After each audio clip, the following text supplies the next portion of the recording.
Kepentingan energi dan keamanan regional Amerika Serikat mulai terganggu. Balasan terbatas Iran. Konflik Iran dengan Israel dan campur tangan Amerika, meningkatnya konflik menjadi perang trilateral. Apakah Iran akan menghadapi disintegrasi, terus mempertahankan, atau melakukan realignment geopolitik? Halo YouTube lovers! Akhir-akhir ini, berbagai platform digital dan media sosial dipenuhi berita mengenai perang antara Iran dengan Israel dan campur tangan Amerika Serikat dalam perang tersebut. Sebelum kita menganalisa konflik Iran dengan Israel dan campur tangan Amerika, kita ulas dulu secara singkat awal mula konflik ini terjadi. Tonton terus videonya sampai akhir, jangan di-skip ya, dan bantu subscribe terlebih dahulu. Terima kasih. Mari kita lanjut. Konflik ini dipicu oleh meningkatnya ketegangan antara Iran dan Israel dalam beberapa bulan terakhir, terutama terkait aktivitas nuklir Iran yang dianggap Israel sebagai ancaman eksistensial. Dukungan Iran terhadap milisi-milisi proksi seperti Hezbollah di Lebanon, Houthi di Yaman, dan milisi Syiah di Irak yang menyerang kepentingan Israel dan Amerika Serikat, serta serangkaian serangan udara Israel ke Suriah dan Irak yang menargetkan fasilitas militer dan konvoi senjata Iran. Ketegangan memuncak ketika Iran dituduh berada di balik serangan drone besar ke wilayah utara Israel dan peningkatan aktivitas milisi pro-Iran di perbatasan Lebanon dan Gaza.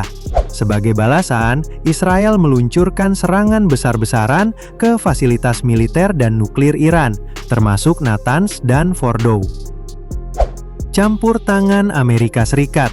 Amerika Serikat awalnya menyerukan deeskalasi, tetapi ikut terlibat ketika milisi pro-Iran di Irak dan Suriah mulai menyerang pangkalan militer Amerika Serikat. Kepentingan energi dan keamanan regional Amerika Serikat mulai terganggu, terutama di Selat Hormuz dan Laut Merah. Dan Iran dianggap mulai mengaktifkan kembali program nuklir tingkat senjata.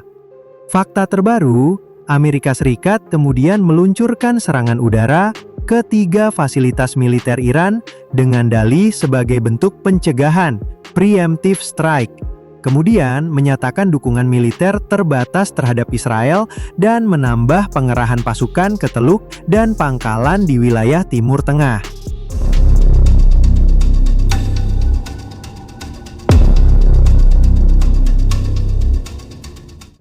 Berikut analisa terhadap perkembangan terbaru konflik Iran-Israel dan dampak keterlibatan Amerika Serikat. Keterlibatan Amerika Serikat dan serangan terhadap 3 fasilitas militer Iran.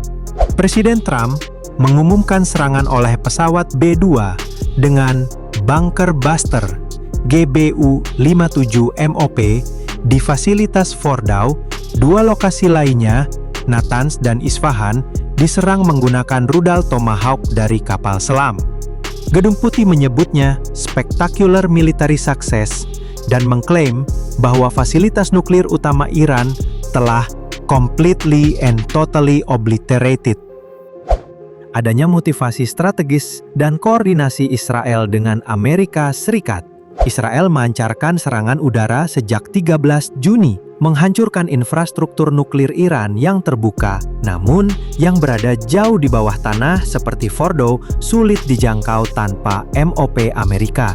Keterlibatan Amerika memberi Israel dukungan langsung dan memperkuat kemampuan pengeboman, namun juga adalah war of Trump's choosing, langkah sepihak tanpa persetujuan legislatif. Respon Iran.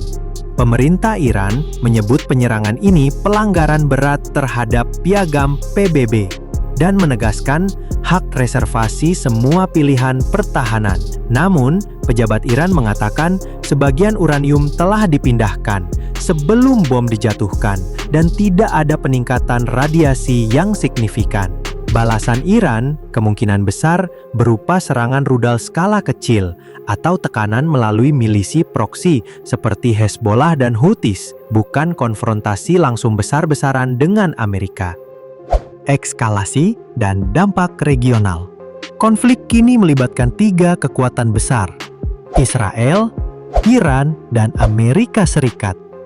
Risiko meluas meliputi serangan terhadap pangkalan Amerika di Teluk Persia dan transportasi laut.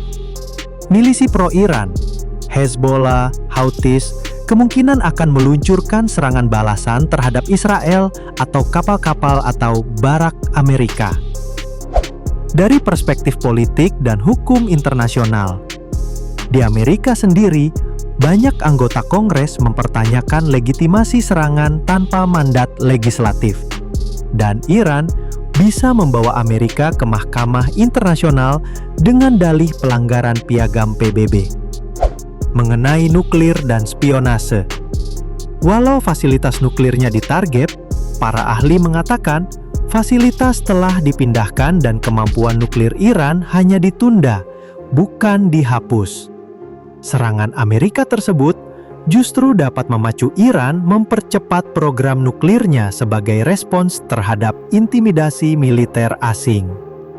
Dampak terhadap ekonomi dan energi global. Setiap eskalasi meningkatkan potensi gangguan pada minyak Teluk Persia, sehingga harga minyak global kemungkinan naik signifikan. Pasar global, terutama sektor saham dan komoditas, akan sangat sensitif terhadap perkembangan selanjutnya. Dampak domestik Iran. Rezim Iran menghadapi tekanan besar. Royal Support melemah, fasilitas nuklir rusak, dan elit banyak yang tewas. Namun, seperti peristiwa Iran-Irak dulu, mereka cenderung bertahan dan tidak menyerah, meskipun kondisi sangat berat. Dampak jangka panjang dan beberapa kemungkinan skenario ke depan. 1. Balasan terbatas Iran. Serangan rudal terhadap pangkalan Amerika atau Israel, tapi tanpa eskalasi frontal Amerika. 2. Negosiasi dini. Tekanan Amerika dapat membuat Iran mau dialog, tapi Israel tetap menolak menghentikan operasi. 3. Perang berkepanjangan. Konflik terus memburuk jika Amerika merespon setiap serangan Iran. 4. Iran percepat pembuatan senjata nuklir. Memilih keluar dari perjanjian internasional terkait pembatasan dan pengendalian teknologi nuklir. 5. Keruntuhan rezim Iran. Jika rezim tumbang, bisa memulai babak baru, seperti chaos, perang saudara, lahir pengganti yang lebih ekstrim, atau sebaliknya, rezim boneka Amerika.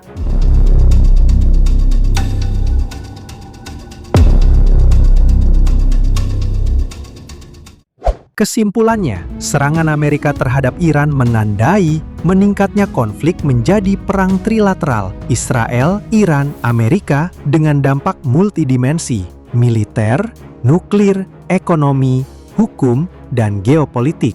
Dampak jangka panjang memang masih sulit diprediksi. Apakah Iran akan menghadapi disintegrasi, terus mempertahankan, atau melakukan realignment geopolitik?